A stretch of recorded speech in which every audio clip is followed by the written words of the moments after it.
Спасибо, уважаемый Касым-Жомарт Кемелевич, уважаемые главы государств, уважаемый президент Европейского совета господин Шарль Мишель.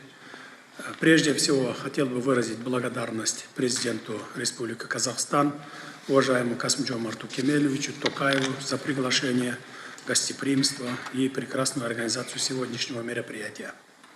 Отдельно хочу выразить признательность президенту Европейского совета господину Шарлю Мишелю за особое и личное внимание нашему региону, а также за организацию первой встречи лидеров стран Центральной Азии и Европейского Союза.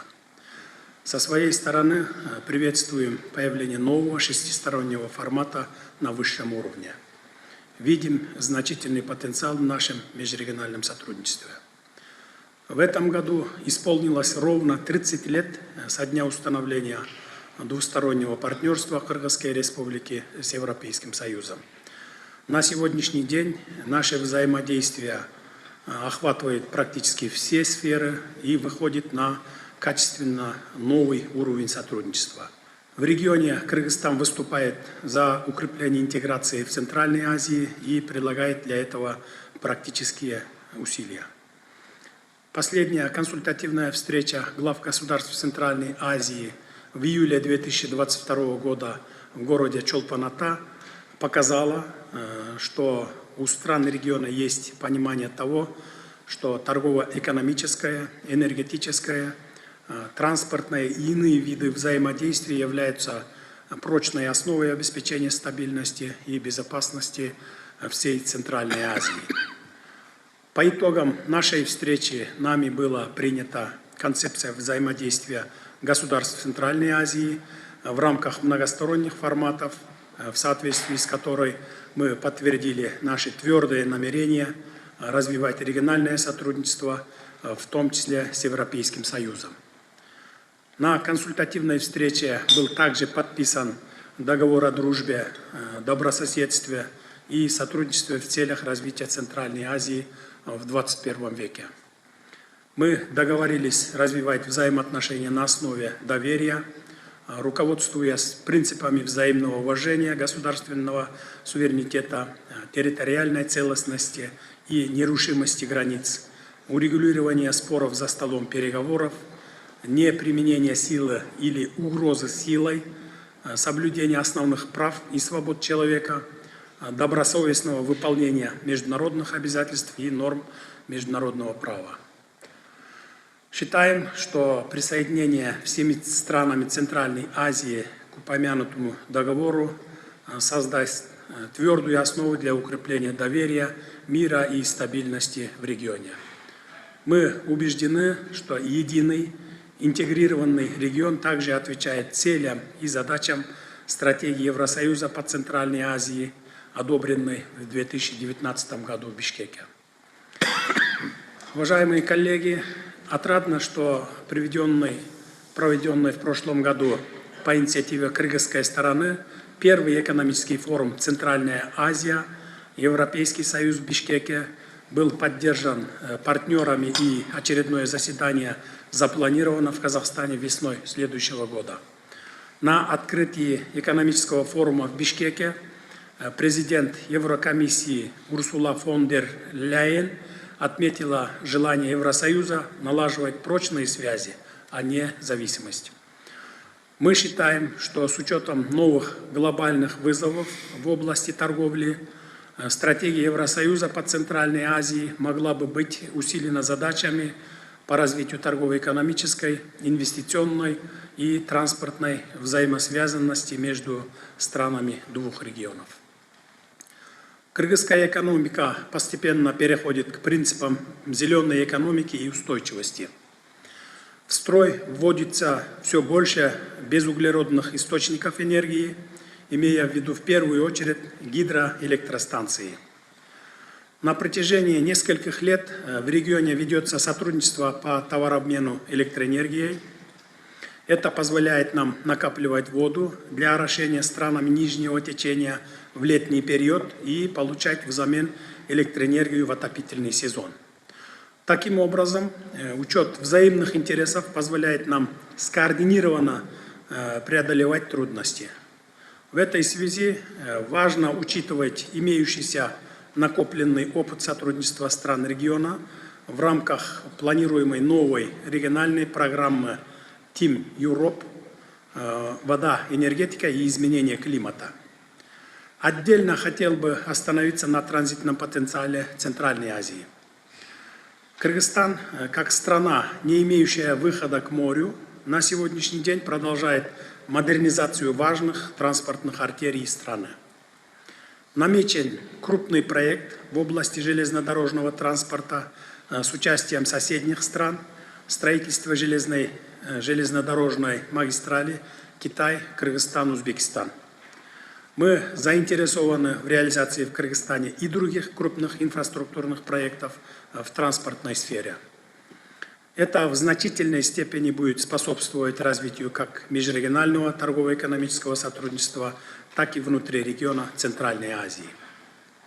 С оптимизмом ожидаем итоги исследования со стороны Европейского банка реконструкции и развития устойчивых транспортных соединений между Европой и Центральной Азией. Планомерно продвигаемся в вопросах цифровизации. С Европейским Союзом на протяжении нескольких лет мы ведем эффективные проекты в данной области и готовы их продолжать. Это, в свою очередь, помогает нашим беспрецедентным мерам по борьбе с коррупцией на всех уровнях, что вкупе с экономическими реформами имеет благоприятный эффект для роста интеллектуальной активности и создания здоровой деловой среды в Кыргызстане. Уважаемые коллеги, хотел бы также затронуть вопрос безопасности в контексте международной повестки. Нас не может не волновать и не беспокоит ситуация, возникшая в Украине. С большим переживанием отмечаем, что ситуация остается весьма сложной, а интенсивность боевых действий нарастает. Кыргызстан твердо выступает за скорейшее достижение мира и стабильности исключительно путем переговоров, о чем мы неоднократно заявляли на различных уровнях. Касаясь темы Украины, хотел бы также немного остановиться на вопросе введения санкций. Мы, как и другие страны, ощущаем на себя негативное влияние этих событий, в том числе и односторонних санкций. Наблюдается повсеместное удорожание стоимости продовольствия, товаров первой необходимости и энергоносителей. Все это крайне негативно отражается на качестве жизни и безопасности населения.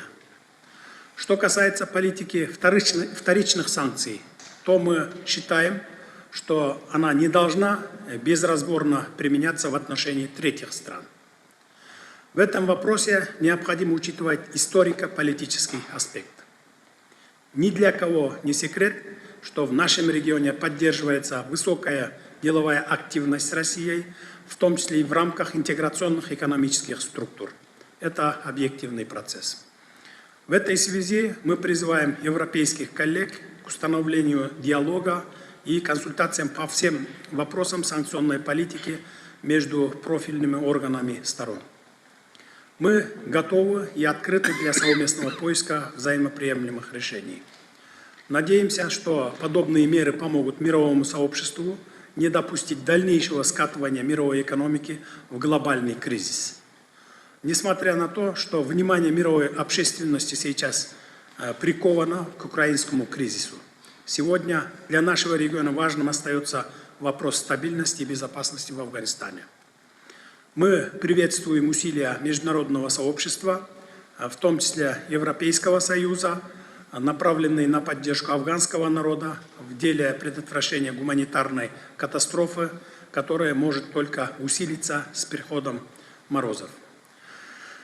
Отдельно хотел бы отметить важность продолжения региональных проектов Евросоюза по управлению границами, содействию торговле, борьбе с терроризмом, наркотиками и контрабандой. Особенно важно, чтобы эта помощь была использована по своему прямому назначению. Со своей стороны, Кыргызстан, как традиционно дружественная Афганистану страна, придерживаясь принципа невмешательства во внутренние дела, заинтересована в стабильном и процветающем Афганистане. Мы всегда прилагали и будем прилагать усилия для установления мира и стабильности в этой стране в рамках своих возможностей, оказывать гуманитарную помощь афганскому народу и этническим кыргызам, проживающим на Большом и Малом Памире. Все эти другие актуальные вопросы наши страны еще смогут подробно обсудить в ходе запланированной встречи спецпредставителей стран Центральной Азии и Европейского Союза по Афганистану в начале декабря в Бишкеке. Уважаемые коллеги, хотел бы с признательностью отметить проектно-программную деятельность Евросоюза. В соответствии с региональной индикативной программой до 2027 года наш регион получает поддержку Евросоюза в области прав человека, воды и энергетики, гражданского общества, укрепления мира и безопасности, цифровизации, деловой среды и повышения человеческого потенциала. Вместе с этим мы приветствовали бы в регионе передовые европейские технологии, образование и экспертизу. Рассчитываем, что за политическим сближением наших регионов последует рост инфраструктурных проектов и инвестиций.